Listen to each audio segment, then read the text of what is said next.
they had filed a case of a TRO with the Supreme Court. They tried their legal remedy. It was duly recorded, and there was no TRO given by the court, ma'am.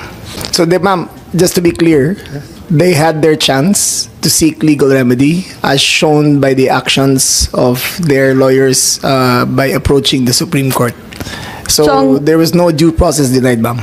Siguro sasabihin ko at tatanungin ko kay Attorney Medina, ang ating constitutionalist po rito. Masasabi ba natin na nabigyan si PRRD ng sapat na pagkakataon para alamin itong validity ng kanyang, yung katotohanan ng kanyang pag-aaresto? Ilang oras ba yung sinasabi natin na sufficient? Thank you, Madam Chair. Just to clarify, I will just be consistent with the opinion that I posted. There was no reasonable opportunity. That is not to denigrate or cast aspersion on the character or competence of our officials. And also, I have very limited facts when I wrote the opinion. Just to, as a comparison, if you filed an extrajudicial proceeding, if you will file a petition, the court will order the arrest. The subject of the arrest will have the opportunity to answer, also present evidence. The court will have the opportunity to weigh the evidence and then issue the ruling. For example, in the case of Mark Jimenez, he had more or less over a year to dispute his extradition. So if that would be the standard, that might be considered reasonable opportunity to be heard.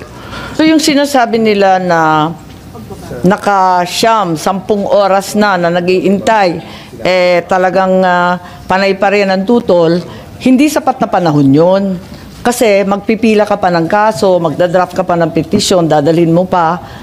Hindi po ba? So hindi pa rin sapat kahit sabihin natin matagal sila nandun sa airport? I will just be consistent with what I wrote, Your Honor.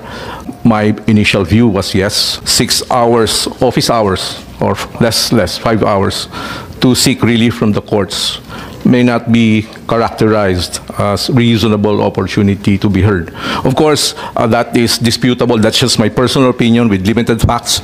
I'm sure the officers concerned have good reasons, and that can easily be disputed in court. Thank you. Alam natin itong mga extradition at kung ano-ano pa, talagang taon-taon yan tumatagal. Hindi oras-oras, kahit naiinip na tayo. Kahit sinasabi ni General Torre, nakakapikon na yung optics nila.